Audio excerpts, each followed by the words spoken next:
As I drove to work, my mind kept drifting back to a conversation Sarah, my wife, had initiated during dinner the night before. It wasn't the first time we touched on such topics, but recently, they seemed to occupy her thoughts more often, and I couldn't help but wonder why it had suddenly become such a priority for her. She had pressed me to recount how many women I'd been involved with before we made our relationship exclusive.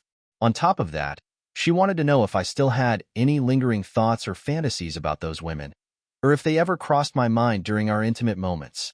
After 5 years of marriage, my simple answer was that our relationship was grounded in trust, respect, love, intimacy, and friendship. Sure, it wasn't perfect, but I believe those were the key ingredients for any strong marriage. I figured Sarah felt the same way. On the surface, we seemed to have it all: a solid income, a stable marriage, a beautiful house, vacations whenever we wanted, and an appreciation for good wine, dining, and entertainment. Life felt like a dream. Oh, right. I'm James Carter, though my friends just call me Jame. My wife's name is Sarah. Growing up, I stayed in shape playing football and hockey all year round, and I spent a lot of time weightlifting. Now, I keep fit by running and playing in an adult soccer league, and when I'm feeling nostalgic, I'll join in some pond hockey games. My wife, Sarah, she's a stunning woman. Her eyes light up any room, her complexion is flawless, and her lips have this way of drawing you in, especially when she smiles. She's always been able to charm anyone with her conversations, and she can talk about almost anything. Her ability to listen made her seem genuinely interested in people, and she often gave advice like an impartial counselor. Sometimes, her friendliness came off as a bit too flirty, but I never really minded. Sarah knew where to draw the line and always kept her conversations respectful. At least, that's what I used to think. In my eyes, she was close to perfect. Of course, no one is flawless, and she had her moments. There were times when she'd dig her heels in during disagreements, and once she made up her mind, it was like talking to a wall. We'd rarely argue, but when we did, it was always tough to get her to see my side, especially if it was over something not grounded in solid facts. Sarah and I got married right after college. We'd been dating exclusively for the last 2 years of school, and honestly, Sarah didn't have much experience with other men before we got together.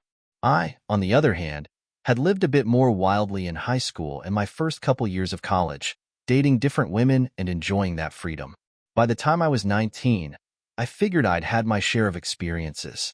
When Sarah asked if I thought I was able to satisfy her because of my past, I was honest and said those experiences probably did help. That answer seemed to stir something in her, and I could tell she felt some resentment, like she was realizing she'd missed out on other experiences herself. I work as a mechanical engineer at Abbott Labs, designing and testing injection molding components for medical devices. Lately, I've been spending my spare time restoring a 2005 Winnebago van, something I've really gotten into. Sarah, on the other hand, has made great strides in her career as a CPA. She landed a top job at a well-known accounting and consulting firm. Her job provided steady income without too much stress, though she did travel occasionally for work, accompanying younger accountants during audits. Over the past month, Sarah had gone on a few of these trips with a new hire, a recent graduate named Michael. He had just begun his path to becoming a CPA, which involved years of tests and qualifications. After the first trip, Sarah briefly mentioned him in passing, but I hadn't heard much about him since. As time passed, though, I couldn't help but notice Sarah had started to change. She seemed less interested in me, less lively, less sociable. She'd been coming home later and later in the evenings, making excuses about work. One night, in the middle of a passionate moment, Sarah practically ripped off my clothes and dragged me to bed. There was an intensity in her that I hadn't seen in a while. Afterward, I headed downstairs to cook, deciding I'd bring up the strange shift between us once she joined me in the kitchen. When she finally came down and sat at the table, I gathered the courage to ask her what had been on my mind. I invited her to speak first, reminding her of my love and trust. But Sarah, being Sarah, brushed off the seriousness of the conversation. She joked that conversations starting with, "We need to talk," were usually the beginning of the end for marriages. She reassured me there was nothing wrong. In fact, she hinted that what she had to say might actually be something that would make both of us happy. I struggled to put my thoughts into words, trying to explain the growing distance I was feeling. But she interrupted me, laughing, referencing our earlier passionate encounter, and asking why I'd feel that way when things between us seemed so great. I clarified that it wasn't just about that, but my anxiety kept gnawing at me. Since she had mentioned our passionate moment, I couldn't resist asking what had triggered that sudden burst of intensity. Why had she been so eager to tear off my clothes? That's when her demeanor shifted. I saw something flash across her face: tension, guilt. She got defensive quickly, throwing out that if I wasn't happy with her being so attracted to me, maybe I should take a look at myself instead. I could see the change in her, anxiety and guilt bubbling beneath her defensive facade. I couldn't ignore it any longer. I confronted her, asking her to be honest with me. I told her I needed to know what was really going on, and I begged her to stop hiding behind excuses. I emphasized how important honesty was, how we needed to be clear with each other if we wanted to make this work. Her tone shifted, and she apologized, saying she didn't mean to react the way she did. She said there was something she had to tell me and that it was weighing on her, but she also reminded me how much she loved me, how much our life together mattered to her. She was gentle in her words, speaking with a kind of confidence that only made my concern grow. My heart pounded as I blurted out the question I had dreaded for weeks. "Are you cheating on me?" Sarah's face tightened, and her voice carried a hint of indignation as she denied any infidelity. She insisted she hadn't betrayed me and that she still respected our relationship. Even though I couldn't shake the unease in my gut, she asked me to listen without jumping to conclusions, claiming that there was something important we needed to discuss openly. She began talking about our future, how she wanted to build a life with me, have kids, grow old together, and spend the rest of our lives as partners. It all sounded good, but something in her tone made it clear that what she was about to say wasn't going to sit well with me. She urged me to really listen, to consider the whole picture before reacting. Then she dropped the name, Michael. He was her colleague, the one she had been traveling with for work. She admitted they'd shared lunches, attended happy hours, and even had dinner together last week. Her voice was steady as she flatly claimed that nothing romantic had happened. She hadn't cheated, she said, but she could see where I might be getting the wrong idea. "Sarah, that doesn't sound right. You crossed a line," I interrupted, my frustration bubbling up. She nodded and admitted, "You're right. I did cross a line by spending time with Michael and not telling you about it. But I want you to understand, I don't love him. We had a flirtation that started off innocent, but then things took a turn." She continued, explaining that Michael, 7 years younger than her, was fit, handsome, and had expressed his desire for something physical between them. Sarah was quick to clarify that while she found him attractive and felt some passion, it wasn't love. But that didn't stop me from feeling sick to my stomach. Anger surged through me, and I demanded, "Are you in love with him? Did you sleep with him?" My voice was harsher than I intended, but I couldn't help it. Sarah looked wounded by the accusation but stood her ground. She insisted again that they hadn't been intimate and that she didn't love him. Then she hit me with something I wasn't expecting. She confessed that she had feelings of regret, not about Michael specifically, but about her lack of experience before we got together. She told me she sometimes felt like she'd missed out on things, especially compared to me in my past relationships. "It bothers me that a man I find attractive wants to be with me, and I can't shake the feeling," she admitted. "That's part of the reason I came home so desperate for your touch that night. I was trying to fight off the feelings he stirred up in me." Her words were like a punch to the gut, and she must have noticed the change in my expression. She quickly added, "James, I didn't say that right. What I meant is, I love you. Our relationship, what we share, is the most important thing to me. But it's been hard for me to ignore Michael's interest in me, and I've been struggling with what to do." And then came the kicker. Sarah said she had made up her mind. She told me she wanted to have one last fling with another man, specifically Michael, before fully committing to our future together.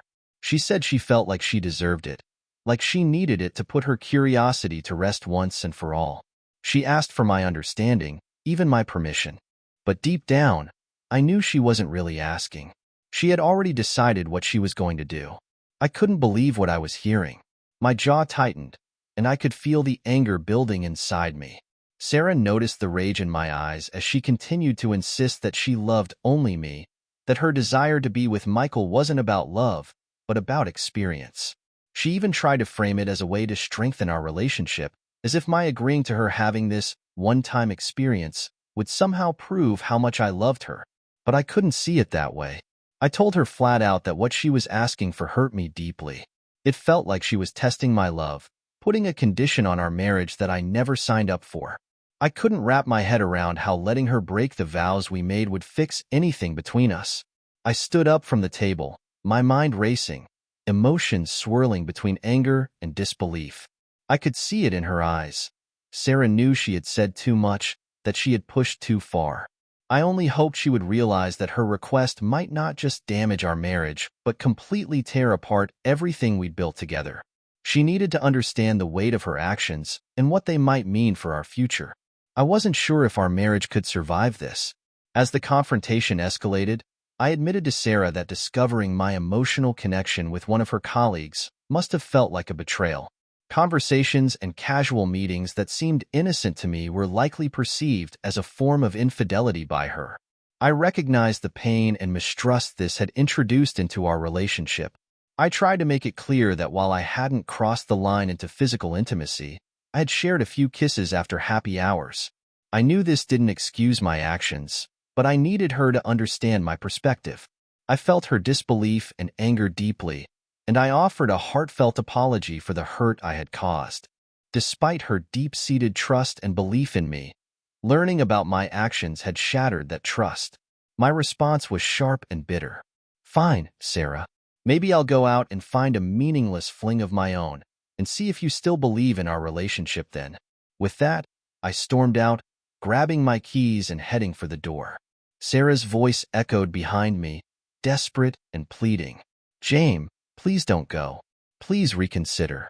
I was overwhelmed by anger and pain, and I couldn't fathom how she expected me to just accept her betrayal and continue as if nothing had happened.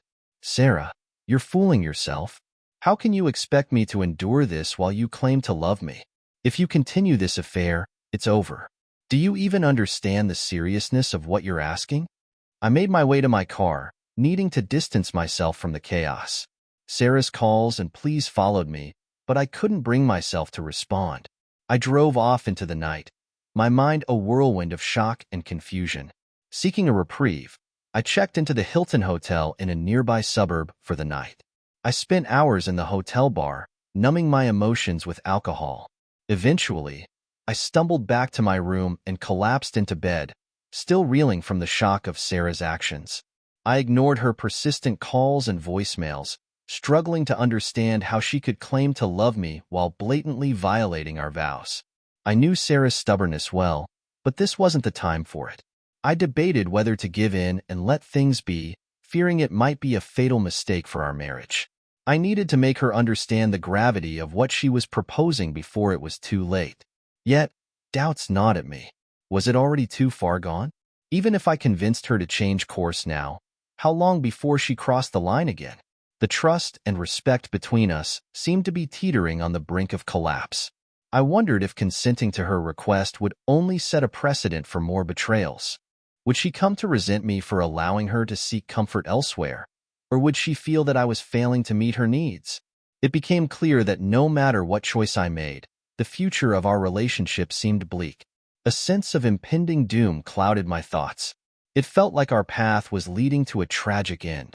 With this heavy heart, I decided to hope for a last chance. My only hope was to convince her to reconsider and attend counseling with me. Maybe together, we could uncover the root cause of her desire for intimacy outside our marriage. I marked Wednesday on the calendar as the day to confront this issue and present my case. Overwhelmed by pain and sadness, I decided to take a sick day from work. As soon as I knew Sarah was away, I returned to our house and threw myself into finishing some work on the van. Engaging in physical labor offered a temporary escape from the emotional turmoil. I successfully installed the solar panel, made sure all the electrical components were functional, and refilled the water tanks. With just one more day of work on the van, it would be ready for our journey by Thursday. As Sarah's return approached, I immersed myself in these tasks, seeking solace in the work. I researched divorce proceedings, financial implications, and sought professional advice.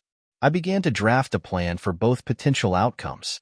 I went through our home, making a list of my personal possessions, focusing on what was most important to me. Time was of the essence. I managed to visit the bank before Sarah got back. There, I acted swiftly, canceling our joint credit card and opening a new one in my name. I closed our shared checking account and opened a personal account. I used the funds from our joint account to prepay our mortgage for the next 2 months and divided the remaining balance. I wrote Sarah a check for her share and deposited my portion into a personal savings account. Amidst this whirlwind of emotions, I sought some comfort in a familiar pub I used to frequent.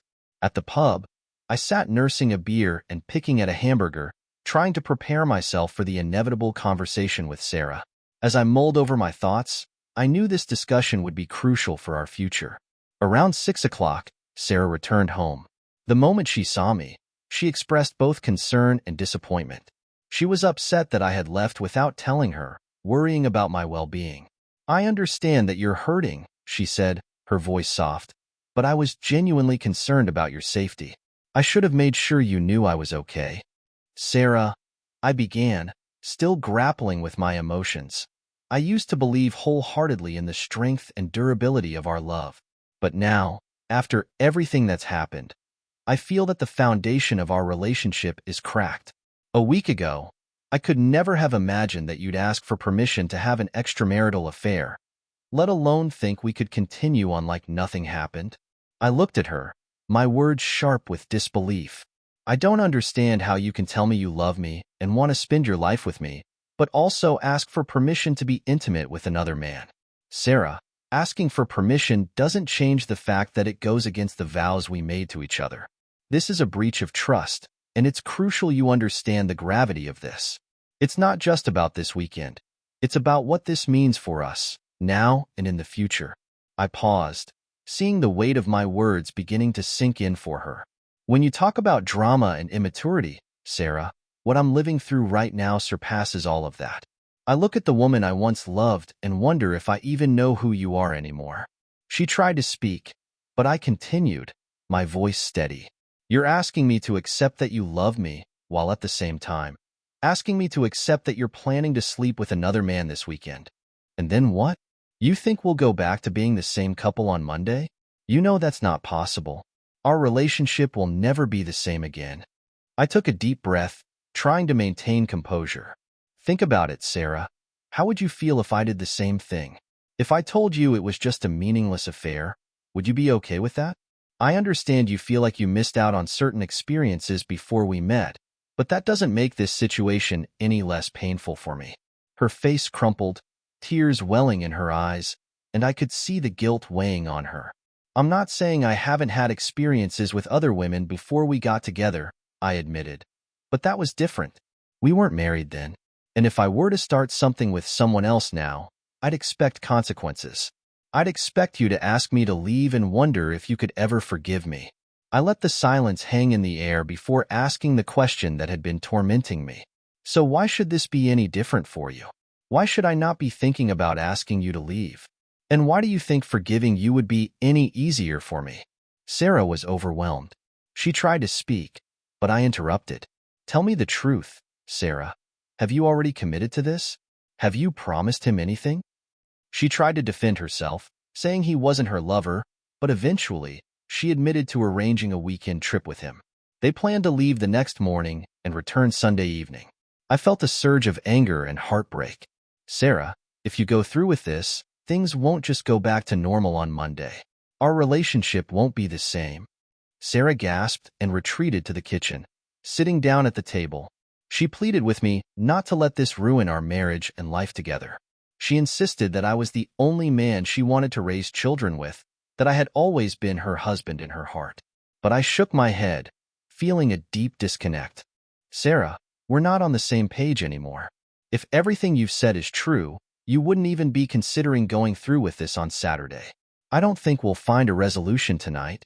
I stood up, ready to leave. "I want to make this clear. If you go through with your plan, our marriage will end. I'll come back on Friday evening, like I said earlier, but don't ask me to stay if you're making a decision that jeopardizes our relationship. We can't just sweep this under the rug. Sarah remained silent, her eyes pleading, but I continued. Let's try to figure out a way through this. I'll bring dinner at 7 p.m. on Friday. By the way, what time is Michael picking you up on Saturday? Sarah hesitated before answering. I asked him to pick me up at 11 a.m. But you don't have to leave, James. I want you to meet him.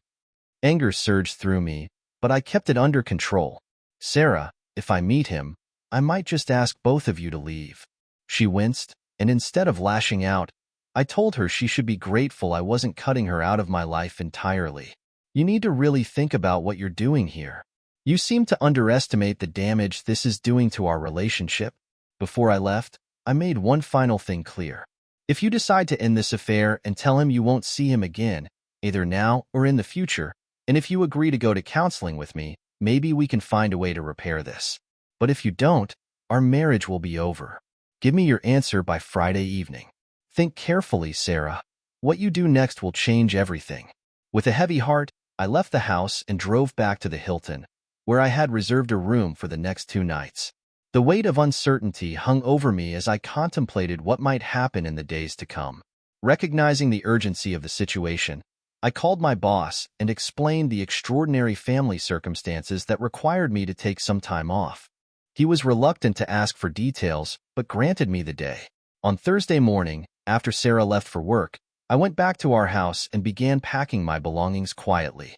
I took care to choose items that Sarah wouldn't immediately notice were missing and loaded them into my van.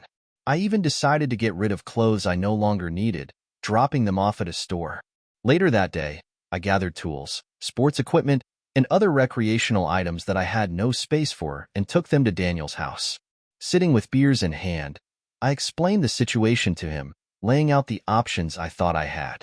Daniel was in disbelief. He couldn't imagine Sarah doing something like this to me and insisted that, as far as he could see, she was deeply in love with me. He questioned whether I was really making the right decision. There might be more to what Sarah's doing, something you're not seeing, he said. I feel completely lost, Daniel, I confessed. Everything I thought I knew has fallen apart in the last week. Sarah feels like a stranger to me. Can't we just forgive and forget? Can't we seek advice and find a way to move forward? I explained that I had offered Sarah a chance to salvage our relationship by ending the affair. But if she goes through with it, I said, my voice faltering, I don't see any way back for us. As Friday approached, I desperately hoped that by showing her love and care, she might reconsider. This felt like my last chance, the final effort to save our marriage. We had once been seen as a model couple, a beacon of a healthy, loving relationship, and now I had no idea how things had spiraled so badly. I needed to prepare for any outcome, so I told Daniel I'd keep in touch and update him once I had a new phone. With that in mind, I went to Verizon to get a new number and phone, making sure our current plan was transferred solely to Sarah's name. Practicalities like these kept me grounded. Back at the house, I focused on the van, finishing cabinet work, updating the insurance, and getting new plates. I even sat at the computer, meticulously deleting personal files and emails. I wanted to erase all traces of my past life with her from our shared space, should things go south. I also wrote a letter that I would send to family, friends, and colleagues if Sarah decided to go through with her plan. In it, I explained the situation as carefully and truthfully as I could. How she had asked for permission to have an affair, how I had pleaded with her to reconsider, and how, if she went ahead, it would mean the end of our marriage. It wasn't something I wanted to do, but I felt that people needed to know what had really happened. That Friday, I sought further advice from a divorce lawyer. Since Sarah and I had comparable incomes and no children, it seemed likely that a 50-50 division of assets would be the outcome. It was a difficult conversation to have, but it was necessary to understand what could be ahead. The one uncertainty was whether Sarah would be entitled to half of my 401k, which held over $200,000. Since Sarah had a defined benefit pension plan, it was unclear how it would factor into the divorce settlement. After a lot of thought, I decided to withdraw the money from my 401k early, even if it meant taking a 40% tax hit. I couldn't bear the thought of losing half of what I'd worked so hard to save because of her infidelity. But I resolved to hold off on making any financial decisions until the weekend. I still held on to the hope that maybe, just maybe, Sarah would change her mind. As Friday drew nearer, I felt a mix of helplessness and uncertainty. Despite my best efforts to appeal to her reason, the future of our marriage, and everything we had built together, was now in her hands. I could only wait and pray that she would make the right decision. That evening, when Sarah came home from work, her face lit up with excitement. She seemed genuinely thrilled to see me. "I've missed you so much," she said, her voice warm with affection. She thanked me for being home, telling me that she couldn't bear being apart. She even asked me to promise not to leave again. I acknowledged her feelings, admitting that she was right about our love and the importance of being together. But deep down, I couldn't shake the overwhelming uncertainty about the future of our relationship. "Why don't you freshen up and take a shower?" I suggested gently. "I'll light the grill, and we can have a nice dinner together. Let's take this evening to cherish what our marriage means to us." Sarah's expression shifted as soon as I mentioned the uncertain future. She looked visibly upset. "Why do you keep questioning our marriage?" she asked, frustration creeping into her voice. "It's upsetting me." Her growing annoyance was clear, and I could see that she didn't want to face the reality of what was happening between us. But the truth was unavoidable. Whether she wanted to admit it or not, our marriage was hanging by a thread, and the choices she made in the next 24 hours would determine whether it survived or unraveled completely. I sighed deeply, suggesting we postpone the heavy conversation and just focus on enjoying the evening. I assured Sarah we could revisit the issue later. "Let's make tonight about us," I said softly, promising I wouldn't let my feelings get in the way. When she came back from her shower, I couldn't help but compliment her, admiring how beautiful she looked. Sarah responded with a mischievous smile, hinting at the plans she had for the evening. She revealed that she had bought new outfits for us to enjoy and playfully mentioned that she was more interested in starting the night with dessert. We quickly ate dinner, eager to move on to what she had in mind for later. Afterward, I carried her upstairs and gently laid her on the bed.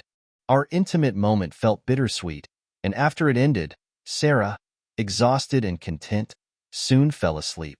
I lay beside her, thinking of the future, knowing that the morning would bring uncertainty. Sarah woke up around 8:30 a.m., already thinking ahead to the day. With Michael scheduled to pick her up at 11 a.m., I could sense the conflict she was feeling: guilt, anxiety, and perhaps some lingering desire from the previous night. Despite any doubts she may have had, her commitment to the plan with Michael seemed resolute. She expressed her appreciation for the night we shared, saying, "This is how I envision our future. I love you deeply, and last night reminded me of that." I didn't respond, feeling a mixture of hurt and confusion. She turned her focus to her breakfast, quickly eating her scrambled eggs, mentioning that she needed to keep her appetite for brunch with Michael. She excused herself to shower and get ready, asking for privacy. I nodded, letting her go through her morning routine undisturbed. Before she left, I asked for a proper goodbye, wanting some understanding of what last night had meant. Sarah brushed it off, saying it was just a one-time thing that didn't change her feelings for me. The anger I had been holding back started to rise, and I told her that I wouldn't let her leave without a meaningful farewell. She looked at me, cheeks flushed, and reassured me that our love was still strong and that this was just a bump in the road. But her words only deepened my frustration. "You really believe that, don't you?" I said, exasperated. "That we can go through this and come out stronger?" Sarah's expression changed as she realized the weight of my words. Tears filled her eyes as she rushed into the bathroom, preparing herself for the day. After a quick shower and careful makeup application, she emerged with her weekend bag in hand. Seeing her ready to leave to meet another man was more than I could bear. She asked if I was okay, clearly concerned. I struggled for words, finally saying something about wishing we could celebrate our love in a special way. A heavy silence filled the room. Sarah stood there, taking in my words, and after a moment, she implored me not to see this as the end. She asked me to think about the future, to believe that we could overcome this and be stronger for it. She pointed out that there were deeper issues in our relationship that needed addressing and asked me to stop insisting that everything was falling apart. Before I could respond, we heard a car approaching outside. Sarah asked if I wanted her to invite Michael in, thinking that meeting him might ease my concerns. Anger surged inside me, and I firmly told her no. "If you let him in, I swear you'll regret it," I said, my voice shaking with emotion. My words seemed to shock her, and realizing that pushing further would only make things worse, she silently picked up her bag and walked toward the door. I sat there, watching her leave, my mind racing. Sarah was determined to go through with her plans despite everything I had done to stop this affair from tearing us apart. I felt utterly powerless. After about 30 minutes, I realized I needed to make a change. I started moving my important belongings into the van, methodically packing up the pieces of my life that mattered most. As I walked through the house, I saw Sarah's wedding rings lying on the dresser. With a mix of sadness and resignation, I picked them up and slipped them into my pocket. 2 hours later, I had packed everything I needed into the van. It felt like I was preparing for an uncertain future, one I hadn't imagined a week ago. Anger and pain filled me as I wandered through the house, lost in thought. My eyes fell on the wedding album, filled with 40 photos from the day we promised each other forever. I flipped through the pages, the memories now distant and painful. Unable to contain the depth of my disappointment and heartache, I stood before our wedding album. It had once been a testament to our love, filled with pictures that captured our happiest moments, moments I had thought would last forever. My hands trembled as I opened it, and each image stared back at me like a ghost of what we had. The smiles, the laughter, the promises, it all felt like a cruel lie now. Every photo seemed to mock me, reminding me of how blind I had been to the cracks forming beneath the surface. In a surge of emotion, I grabbed a box cutter from the drawer. With deliberate slashes, I tore through the plastic covering each photograph, cutting deep into the images. The blade sliced through the memories as though severing the last ties I had to those moments.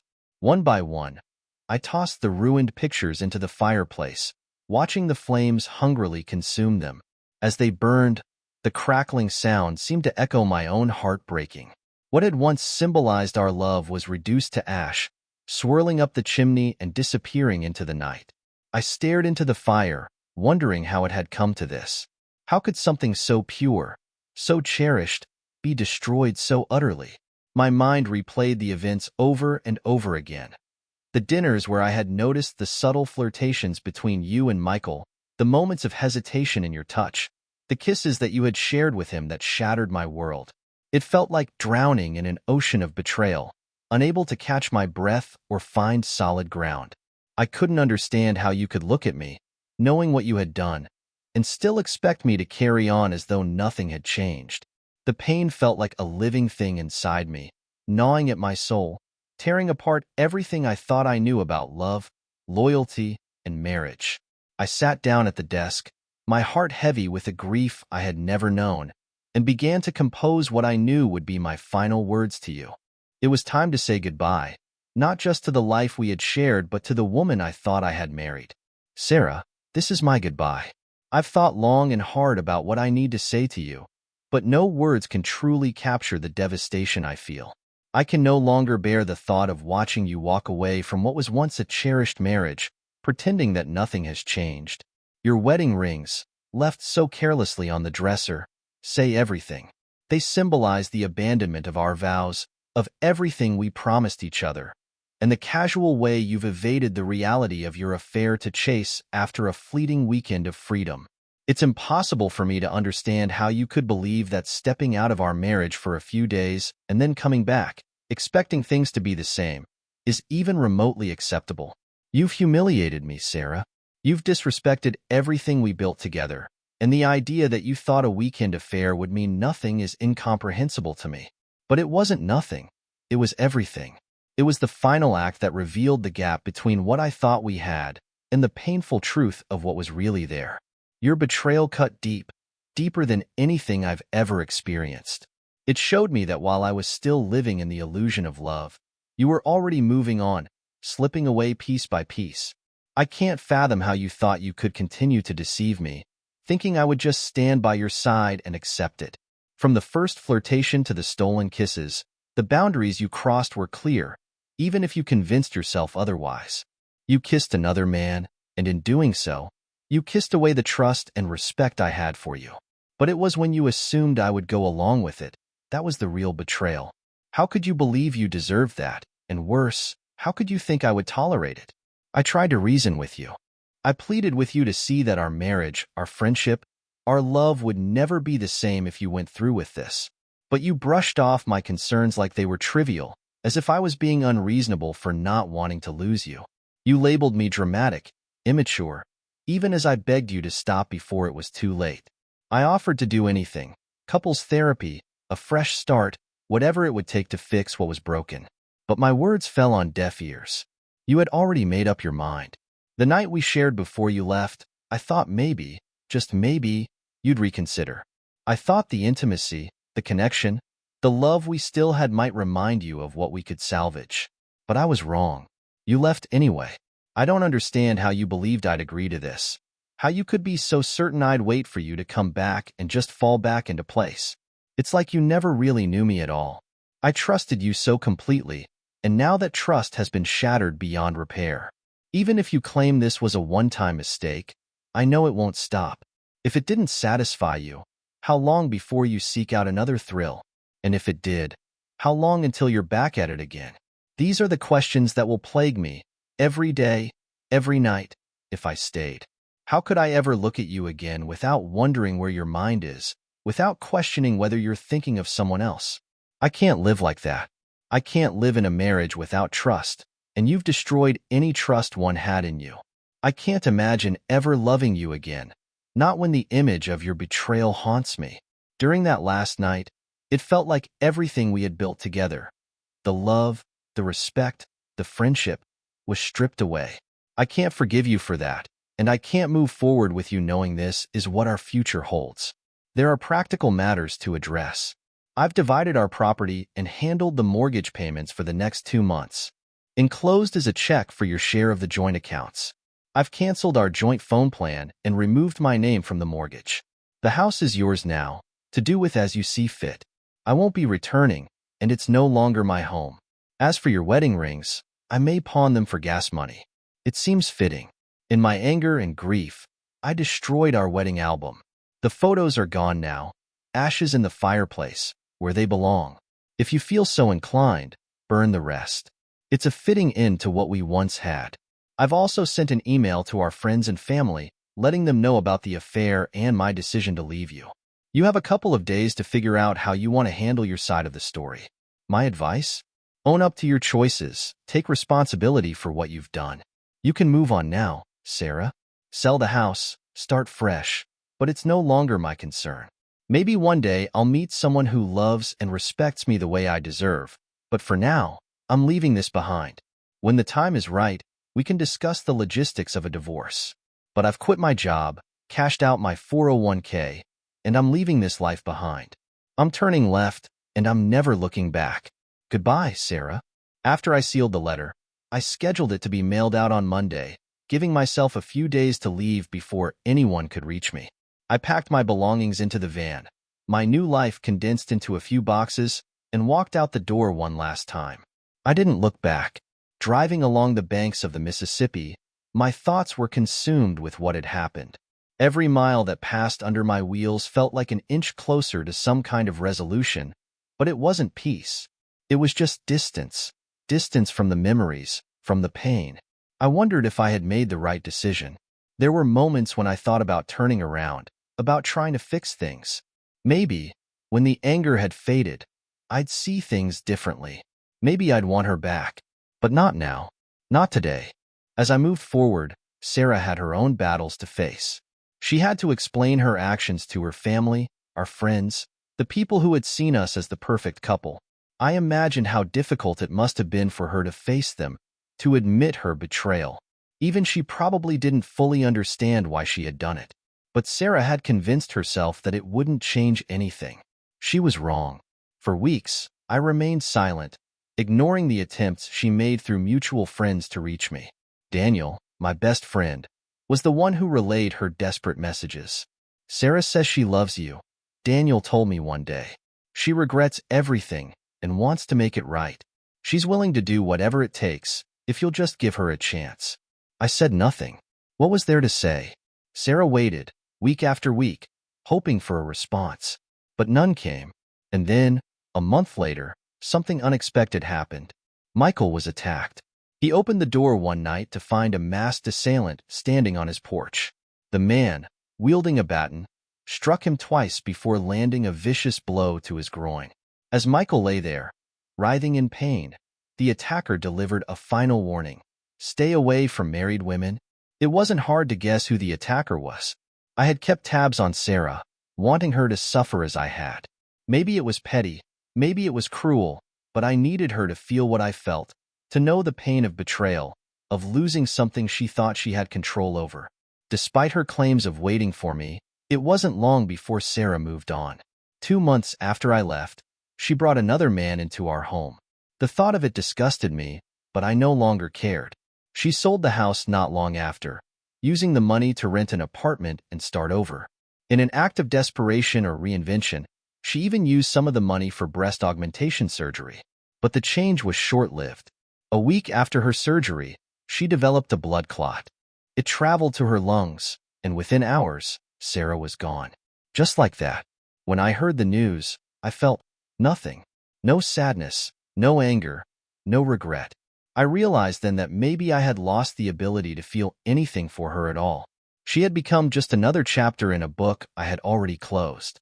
And as I drove further into the unknown, I realized that I was finally free from the pain, from the betrayal, and from the woman I had once loved with all my heart.